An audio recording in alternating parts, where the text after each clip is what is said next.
Hey guys, welcome back to the 208 Breakdown. This is our first official video on the YouTube channel, and we're going to start a thing where we're going to try to do every day. It's going to be called On This Day in History. Give it a 208 breakdown. See what I did there? So today being July 16th, I apologize that it is a late night, so in the next 30 or so minutes it's going to be obviously the next day, but we're going to start on here on July 16th and do this On This Day in History kind of segment on the YouTube channel. So this kind of thing on the YouTube channel we're going to do is every day we are going to express and give you an historical event that happened on this specific day at any time in history. It just happened on the date today, so it being July 16th. Today we're going to start on what happened historically on July 16th at any point in history. And the reason I want to do this is I appreciate history. I've always loved and appreciated history. History has always been my favorite class in school, and I just want to give you guys, for anybody that has like 50-50 thoughts on history. Do I like it? Do I think it's boring? Do I think it's useless? Do I think it's the most important thing in the world? I want to give people that understanding to appreciate what people have sacrificed for us to be here in this country, to have our rights, have our privileges, and everybody else in the world. Everything that's happened in history is panned out to how life is today. And I just want to give you that understanding of what has happened as we process every day in our world today. So let's start with today, July 16th. We're going to be giving you some live music as we go, as I play on my little piano here, and just give you some exciting stuff.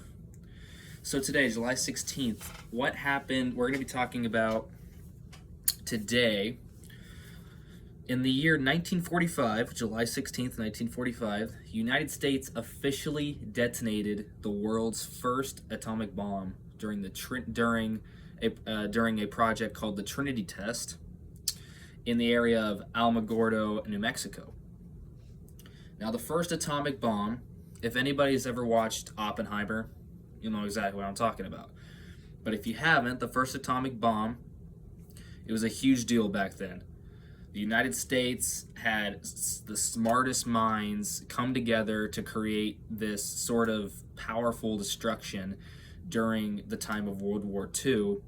And eventually, President Harry Truman, in the same year, 1945, decided to drop 2 bombs on the country of Japan in the Pacific War part of World War II, from around the time of 1939 to 1945. So this atomic bomb was in the process. Some of the smartest minds that include J. Oppenheimer and Albert Einstein, and some other smart minds. A lot of physicists from Harvard had this idea to make this project. So 210 miles from Los Alamos, New Mexico, in the location of the Jornada del Muerto, codename Trinity. This is what this project was called, the Trinity Test. In that area, on top of a 100-foot tower, a plutonium device called a gadget was detonated at 5:30 a.m. in the morning in the desert of New Mexico. So people that included J. Robert Oppenheimer, Enrico Fermi, General Leslie R. Groves, Leo Szilard, Albert Einstein, and Hans Bethe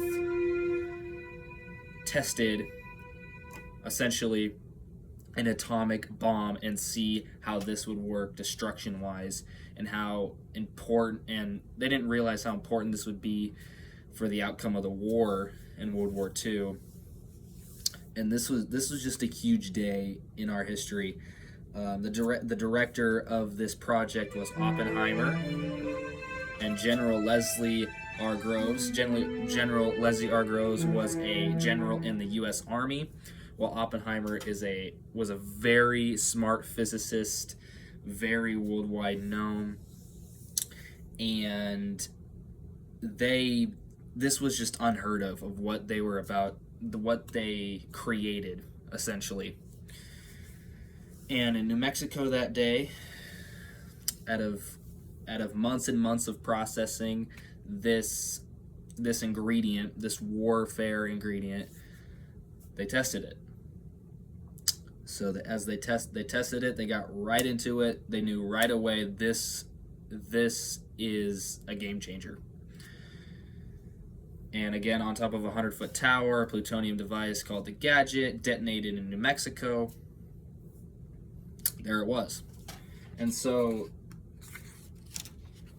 I just want to talk about the people that were involved in this event to have happen. So first we got to talk about the main man, the director of the Los Alamos Laboratory, which was around the area of where they tested the Trinity Project.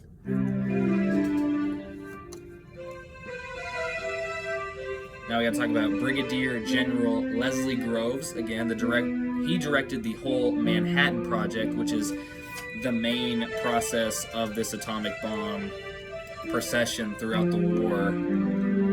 Kenneth Bainbridge was a Harvard physics professor who was assigned to direct a plan on the Trinity test. So he basically planned out what they were going to do during this process and what would happen on this specific day in 1945. So he deserves a lot of huge credit. George Kristakowski, a Harvard chemist who developed the high explosives lenses required to detonate the plutonium core. So he developed basically what the outcome was of this test, how these explosives, how massive this was. This guy played a huge role in that, being a chemist from Harvard. So essentially, he's one of the most important guys we have to talk about. Now we got to talk about Enrico Fermi, a physicist who was tasked with calculating the blast energy from the project. So calculating scientific results after the project to see if this would really work in matters of war, and this would really help out the country if we decided to drop something this destructive, which eventually we did.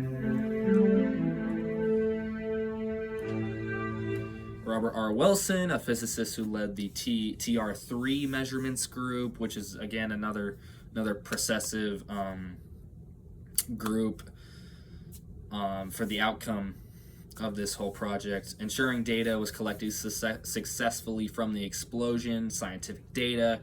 Again, similar to Fermi, Enrico Fermi. Robert R. Wilson, again, measurements and all the scientific stuff. Could this work? How destructive this thing can be, this atomic bomb. And then we got to go into who directed the TR7 metal group, managing health and safety protocols during the test. So basically ensuring that this test was safe for the scientists around the area. And that was Lewis H. Hempelman. So he provided safety, helped out the safety for pretty much essentially all the smartest men in our country at the time, in 1945, having be them safe as possible during this test. Now we got to talk about people like John H. Manley, Victor Weisskopf, and William Penny. They were all consultants that led subgroups managing shock, blast, theoretical physics in relation to the Trinity test. So the ongoing process to get to where they got on July 16th of 1945, where they performed the Trinity test, the gadget, they dropped the gadget. They're not going to call it the atomic bomb yet, obviously. It's a gadget. And these people just really helps the process get going onto what would happen on July 16th, 1945. So I wanted to announce all these people to really appreciate these men, some of the smartest, they are the smartest people at the time in our country, and it's just insane what they accomplished to help us in the war situations, to end the Pacific War against Japan. Now, so we're gonna have a historical, a serious historical event on this day, and then we're gonna get into, just because I love sports, we're gonna have a sports historical event that happened on this specific day. And tonight, for July 16th, we're just gonna go through a timeline according to a website that I found on Google, a timeline of years and what happened on this day in July 16th in the certain years. So it goes from late 1800s to about 1969. So we give you all those important events, and let's get right into it. So sports-wise, a sports view of on this day in history, a 208 breakdown of July 16th in our history of the world. On July 16th, 1883, William Renshaw wins his third straight Wimbledon title, tennis. In 1888, Ernest Renshaw won the Wimbledon's men's championship. In 1902, John McGraw becomes the manager of the New York Giants, not the football Giants, back when the New York Giants were a baseball team. In 1909, the Detroit Tigers and the Washington Senators played the longest scoreless game in the American League history that lasted 18 innings of scoreless baseball on July 16th. In 1924, July 16th, George Kelly is the first to hit home runs in 6 straight games. 1938, July 16th, Paul Runyon wins the PGA Men's Championship. It was the longest margin of victory in a match format. This is a really cool one. 1941, Joe DiMaggio's hitting streak reaches 56 games. July 16th, 1941. It's definitely one of the big reasons he's in the Hall of Fame. Great player, and it's absolutely insane that he reached a 56-game hit streak. July 16th, 1944, the Dodgers end their 16-game losing streak, so high note for them.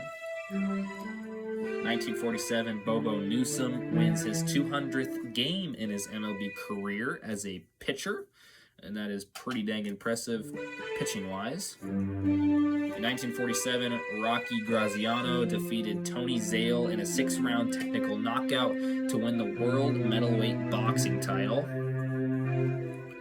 In 1950, a little soccer, Uruguay beats Brazil 2-1 to win the FIFA World Cup. 1955, Juan Manuel Fangio wins his third Formula One World's Drivers' Championship. July 16, 1961, Ralph Boston sets a long jump record of an outstanding 27 feet 2 inches. 1967, Kathy Whitworth wins the LPGA Championship. And on July 16th, 1969, Rod Carew steals home for the 7th time that season. And there you have it, folks. That is what happened on this day in history, July 16th. Right now it's July 16th, 2026, and we covered about 200 years of history regarding July 16th with the sports view and the atomic bomb test in 1945, which eventually would help us win the Pacific War side of our point of view in World War II. And again, to wrap things up on the 208 breakdown, I really appreciate history, and I hope people really take a look and appreciate what what historical figures, what people have sacrificed and done in their lives to make our lives better here in 2026. Thank you guys for listening. I appreciate it. And I hope you have a great night. Please like and subscribe to the 208 Breakdown. Check out my trick shots on YouTube Shorts.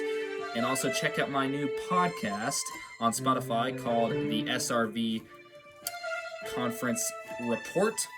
I am your host and channel editor, Brantley McFetridge, and I see you guys next time, July 17th, on this day in history, a 208 Breakdown.